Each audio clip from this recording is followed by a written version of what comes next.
홀로 노래방을 찾았습니다. 그날따라 빈 방이 없을 정도로 손님들로 가득했죠. 방금 전까지 손님이 있었는지 노래방 안은 맥주랑 담배 냄새가 진동하더군요. 마침 술이 잔뜩 취해 있어서 그냥 소파에 푹 파묻혀 옆방에서 들려오는 음악 소리에 취해 멍하니 천장만 바라보고 있었죠. 바로 그때였어요. 쾅! 하는 소리와 함께 문이 벌컥 열렸습니다. 눈부신 복도빛과 함께 어떤 여자의 그림자가 보였고요. 안녕하세요.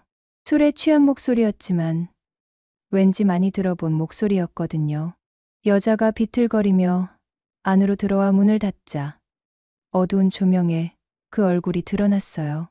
그 순간 머리가 하얘졌죠. 심장이 쿵 하고 바닥으로 떨어지는 기분이었습니다. 거기 서 있는 사람은 옥순 아줌마였거든요. 내 제일 친한 친구, 영철의 엄마, 그리고 어릴 적부터 남몰래 좋아했던 내 첫사랑이었죠. 물론 세월이 많이 흘렀고 짙은 화장과 지쳐 보이는 얼굴은 낯설었지만 분명 아줌마가 맞았어요. 아줌마는 술에 많이 취해 있었고요.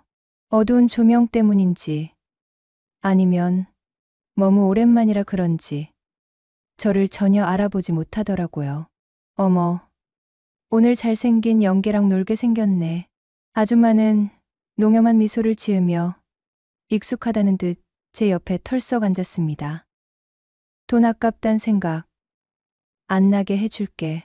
이미 술에 잔뜩 취한 그녀는 능숙하게 애교와 교태를 부리며 깊숙이 제 팔짱을 끼며 웃더군요. 숨이 턱 막혔죠. 머릿속에선 영철이 얼굴과 아줌마 얼굴이 번갈아 떠올랐어요. 이러면 안 되는데 분명 영철이 엄마잖아. 속으로는 소리치고 있었지만 입은 떨어지지 않고 몸은 그대로 굳어버렸거든요. 그때 아줌마의 차가운 손이 제 손을 부드럽게 감쌌습니다. 오늘 끝까지 가야죠. 순간 저는 결국 아무 말도 하지 못했네요.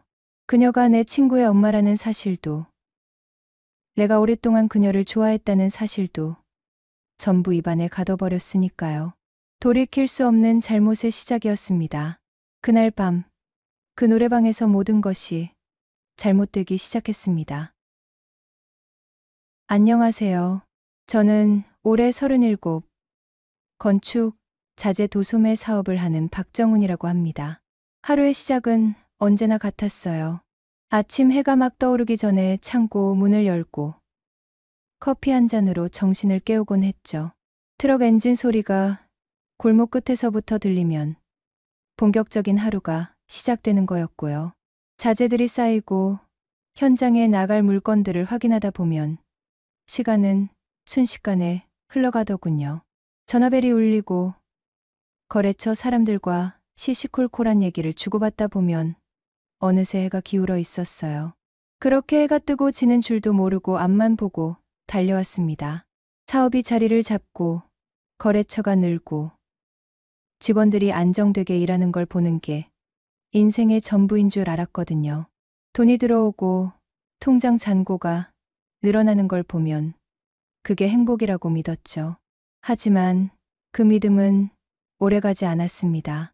어느 날 문득 거울을 봤어요.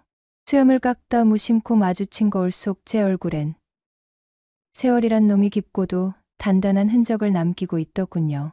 그때 깨달았죠. 세월은 제게서 청춘만 빼앗아간 게 아니라 마음의 여유와 사랑까지 앗아가 버렸다는 거려. 1년 전 저는 이혼을 했습니다. 아내와의 결혼 생활은 8년이었어요.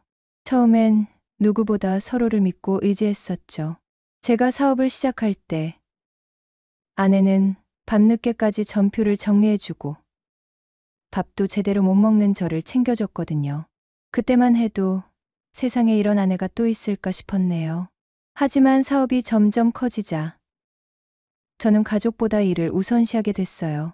주말에도 현장 확인을 나가고 식탁보단 사무실, 책상 위에서 도시락을 먹었으니깐요. 아내의 생일 기억은 했지만 일 때문에 한 번도 제대로 챙겨주지 못했죠. 결국 그런 무심함이 쌓이고 쌓여 우리 사이의 온도는 식어버렸습니다. 그러던 어느 날이었어요.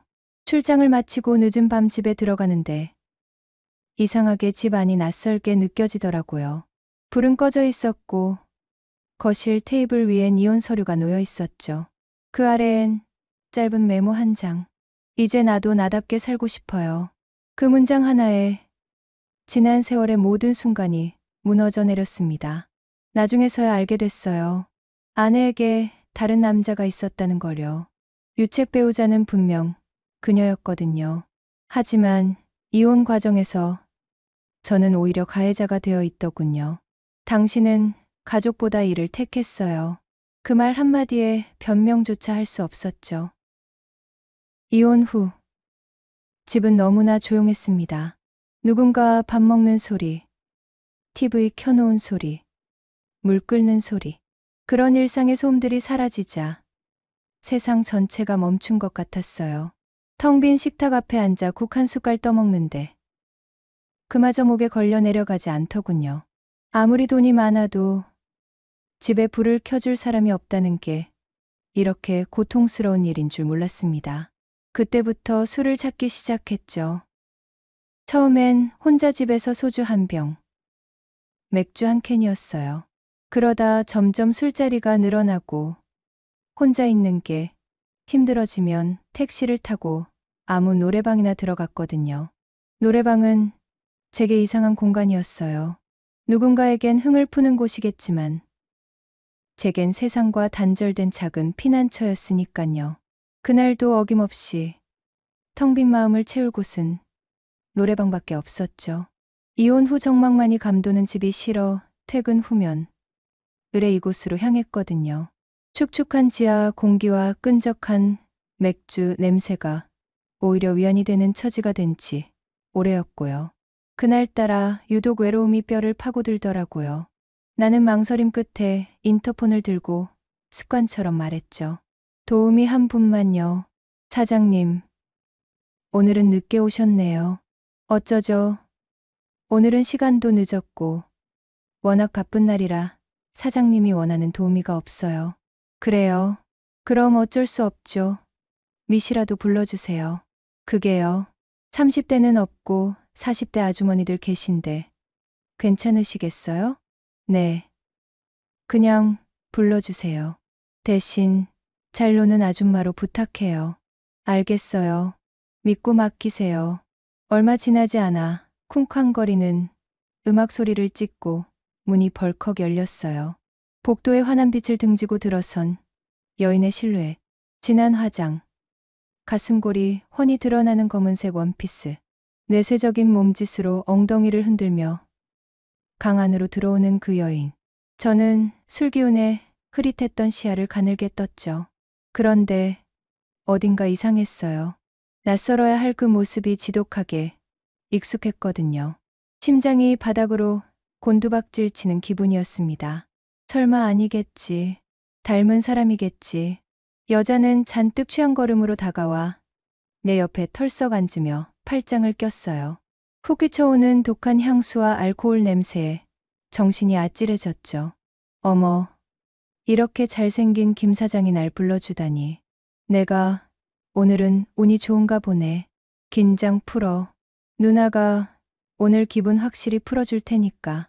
그 목소리, 세월에 닳고 술에 절었지만 내 기억 깊은 곳에 박혀있던 바로 그 목소리였거든요. 나는 떨리는 시선으로 그녀의 얼굴을 샅샅이 훑었습니다. 중학교 1학년, 풋내 나던 시절에 내 심장을 매일 밤 두근거리게 했던 사람. 내 가장 친한 친구, 영철의 엄마, 옥순 아줌마였죠. 당시 아줌마는 20살에 영철이를 낳아 다른 엄마들과는 비교도 안 되게 젊고 아름다웠어요. 영철이네 집에 놀러 갈 때마다 나는 공부는 뒷전이고 아줌마의 얼굴만 훔쳐보곤 했거든요. 그러다 똑똑히 기억하게 된 것이 있었죠. 그녀의 오른쪽 귀 밑에 있던 매력적이고 커다란 점. 나는 마른 침을 삼키며 시선을 그녀의 귀 밑으로 옮겼습니다. 어두운 조명 아래 짙은 파운데이션으로도 가려지지 않은 바로 그 점이 선명하게 보이더군요. 온몸에 피가 역류하는 것 같았어요. 진짜였죠. 내 첫사랑, 영철이 엄마 옥순 아줌마가 지금 내 옆에서 도우미가 되어 웃고 있었으니까요. 자신을 40대 중반의 이혼녀라고 소개했어요. 물론 이름도 가명이었죠. 그녀가 내 팔뚝을 자신의 풍만한 가슴에 밀착시키며 비벼대자 20년 전 소년의 심장이 다시 깨어난 듯 미친 듯이 날뛰기 시작하더라고요. 손바닥은 축축하게 젖어들고 목은 타들어갔습니다. 나는 허둥지둥 맥주잔을 들어 단숨에 비웠지만 갈증은 조금도 가시지 않았네요. 옥순 아줌마는 그런 내 모습이 재미있다는 듯 까르르 웃음을 터뜨리며 몸을 더욱 밀착했어요. 왜 이렇게 긴장했어? 순진한가 보네. 누나가 오늘은 특별히 더 잘해줄게. 나는 아무 대답도 할 수 없었습니다. 머릿속에서는 영철이 엄마야. 당장 여기서 나가야 해야 하는 이성과 이건 꿈이야. 꿈이라면 깨고 싶지 않아라는 추악한 욕망이 격렬하게 충돌했거든요. 그녀는 내 팔뚝을 부드럽게 쓰다듬으며 애교 섞인 목소리로 속삭였죠. 이런 김 사장은 내가 진짜 좋아하거든. 쑥맥 같은데 속은 뜨거울 것 같단 말이지. 오늘 누나가 긴장 다 풀어줄 테니까 아무 걱정하지 마. 첫 한 시간은 지옥과 천국을 오가는 시간이었어요. 아줌마는 혼자 마이크를 잡고 신나는 트로트를 몇 곡 연달아 불렀죠. 탬버린을 흔들고 춤을 추며 분위기를 띄우려 애썼지만 나는 얼어붙은 조각상처럼 앉아 술만 들이켤 뿐이었거든요. 그녀는 내 반응이 없자 잠시 멋쩍은 표정을 짓더니 내 잔에 술을 채워주며 말하더군요. 김 사장, 무슨 안 좋은 일 있어? 표정이 너무 어둡다. 이럴 땐 그냥 다 잊고 노는 게 약이야. 자, 나랑 러브샷 한번 하자. 그녀가 내민 술잔을 거부할 수 없었어요. 그녀의 팔이 내 팔을 감았고 우리는 어색하게 술을 마셨죠. 가까워진 거리에서 그녀의 숨결이 뺨에 닿았습니다.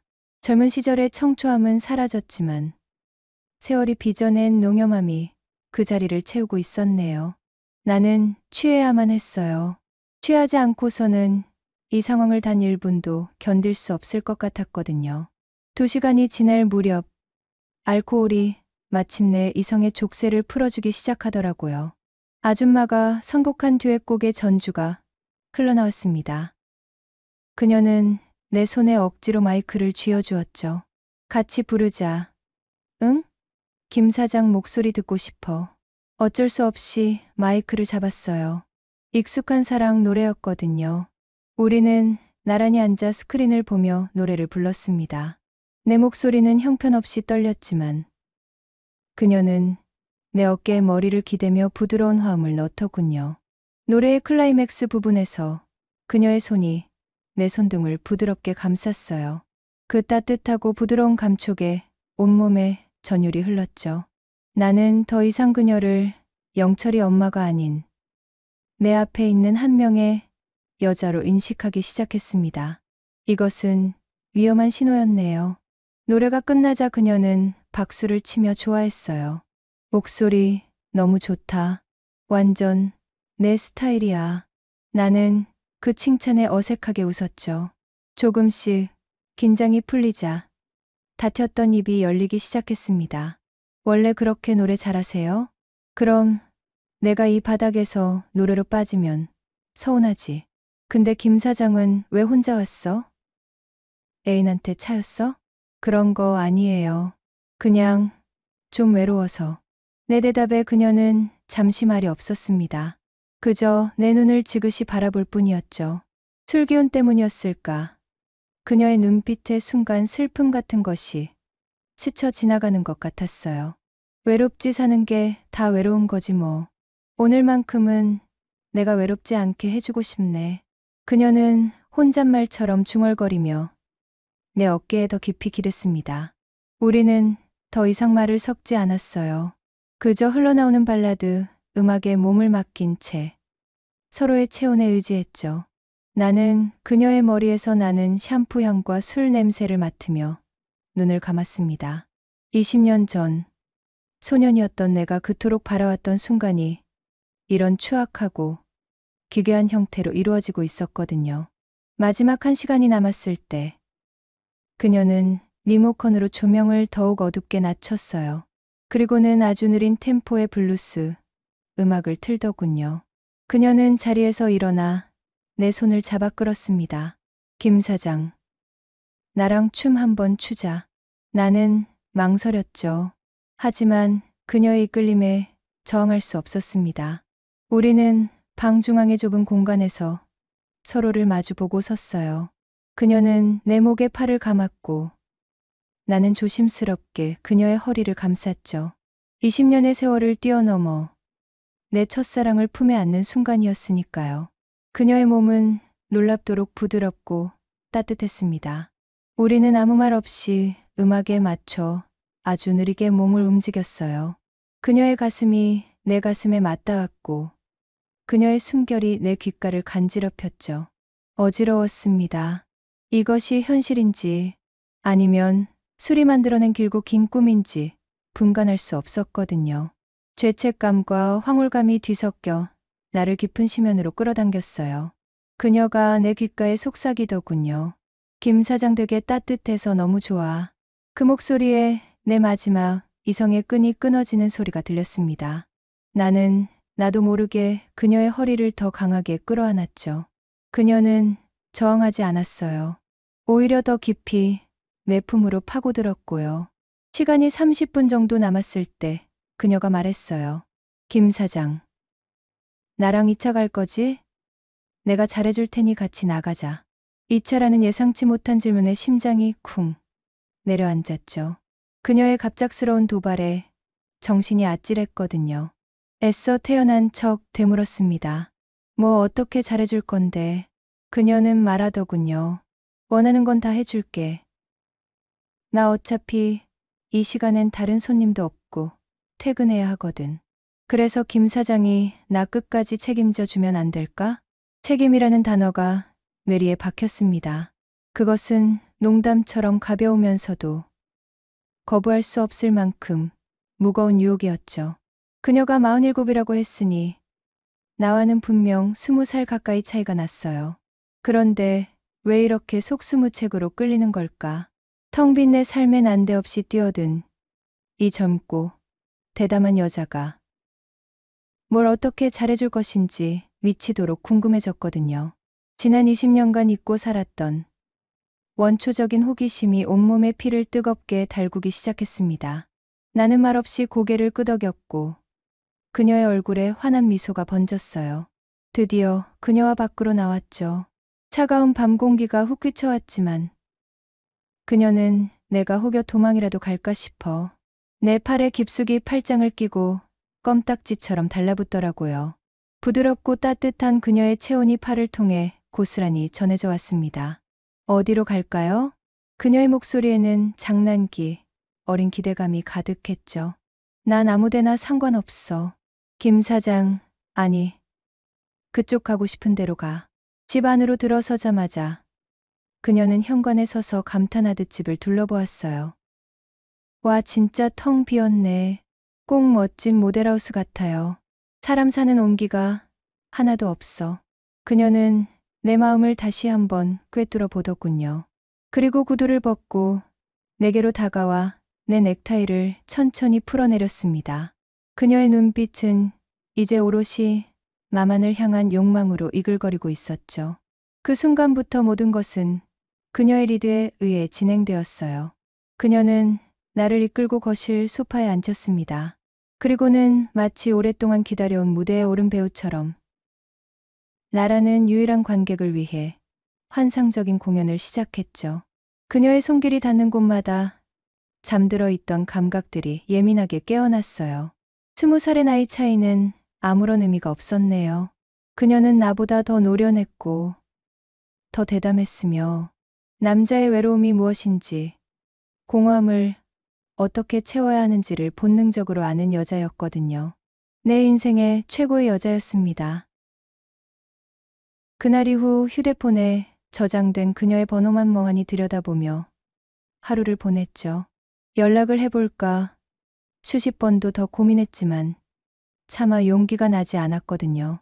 아무리 내가 외로운 호랍이 신세라지만 지킬 건 지켜야죠. 친구 영철이 엄마잖아요. 어릴 적 영철이네 집에 놀러 가면 정훈이 왔구나. 밥 먹고 가라며 등 두드려 주시던 분인데 술 기운에 하룻밤 실수한 것만으로도 큰 죄를 지은 기분인데 맨정신에 다시 연락하는 건 정말 인간이 할 짓이 아니라고 생각했습니다. 그렇게 혼자 끙끙 앓으며 며칠을 보냈어요. 이제 그만 잊자. 그냥 하룻밤 꿈이었다고 생각하자. 그렇게 마음을 다잡으려던 찰나였죠. 거짓말처럼 휴대폰이 울리더라고요. 화면에 뜬 이름은 옥순 아줌마. 심장이 쿵 하고 바닥으로 떨어지는 것 같았습니다.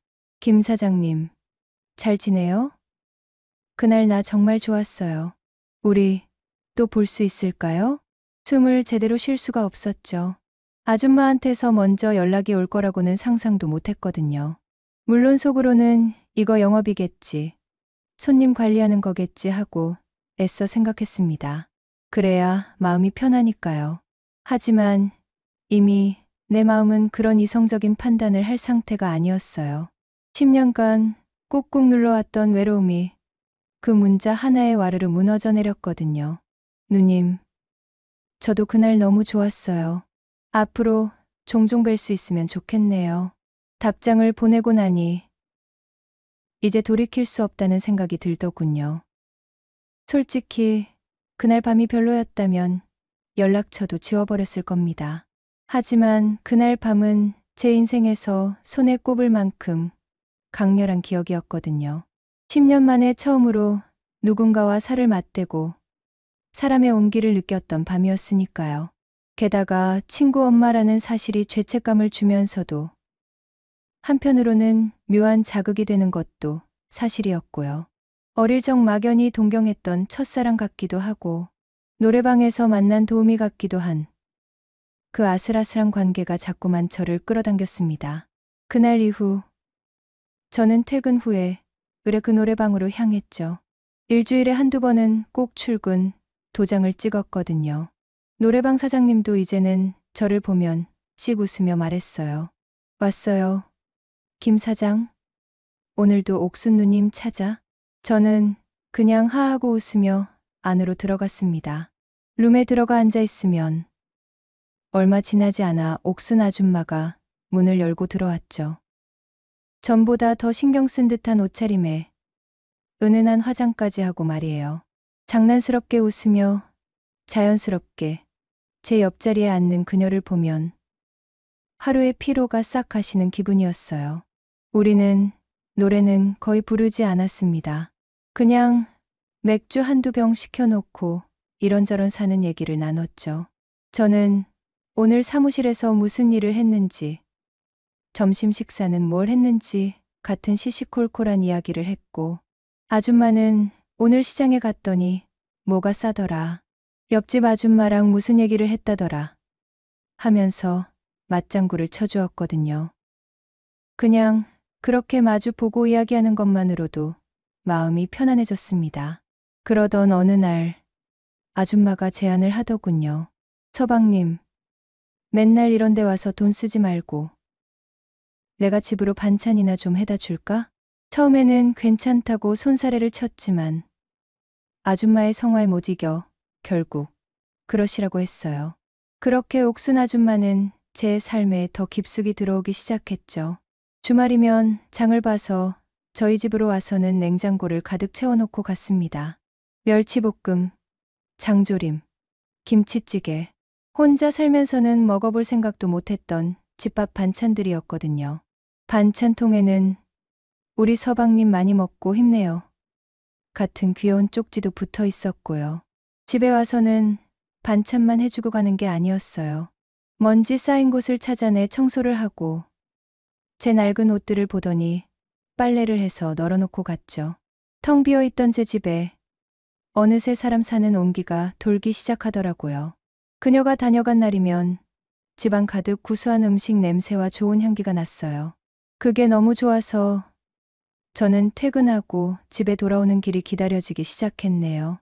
자연스럽게 우리는 집에서 함께 저녁을 먹는 날이 많아졌습니다.